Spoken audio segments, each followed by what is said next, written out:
તો અમદાવાદના પૂર્વના કેટલાક વિસ્તારોમાં વરસાદી માહોલ. ઈસનપુર, નારોલ, વટવા, રામોલ વિસ્તારમાં ધોધમાર વરસાદ ખાબક્યો. ઘોડાસર અને મણિનગર સહિતના વિસ્તારોમાં પણ ધોધમાર વરસાદ ખાબક્યો. વાદળોની ગર્જના સાથે મેઘરાજાએ પૂર્વમાં મંડાણ કર્યા છે અને વરસાદી માહોલ સર્વત્ર જામ્યો છે.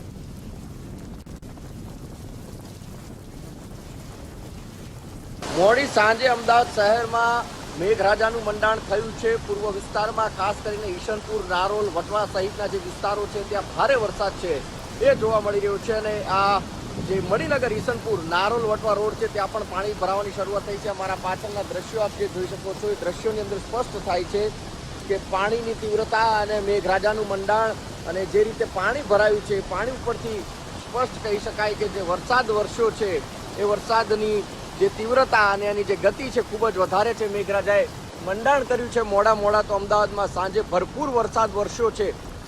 જે વિસ્તારો હું કહી રહ્યો છું આપણે, મણિનગર સુધીના જે વિસ્તારો છે, વિસ્તારોની અંદર પાણી ભરાવાની પણ શરૂઆત થઈ ચૂકી છે. અને આ રસ્તો આપ જે જોઈ શકો છો કે જે મંગલેશ્વર મહાદેવનો રસ્તો છે, આખો જ રસ્તો પાણીની અંદર ગરકાવ થયો છે અને વહેતા પાણીમાં લોકો છે એ જવા માટે મજબૂર થયા છે. અત્યારે ઓફિસ છૂટવાનો ટાઈમ છે એટલે ખાસ રાહદારીઓ જે છે તેઓને ખૂબ તકલીફ પડશે. બીજી તરફ વાદળોની ગર્જના સાથે મેઘરાજાએ છે એ મંડાણ કર્યું છે અને જે રીતે વરસાદ વરસી રહ્યો છે, આ વરસાદ જો અવિરત આ જ રીતે વરસશે તો અમદાવાદની હાલત વધતી બદતર થતા વાર નહીં લાગે.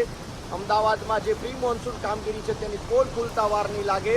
અને એ જ પરિસ્થિતિની અંદર ફરીથી એક વખત મેઘરાજાએ જે મંડાણ કર્યું છે, સુરતની આપણે હાલત જોઈ છે ને એ જ હાલત અમદાવાદની થતા પણ વાર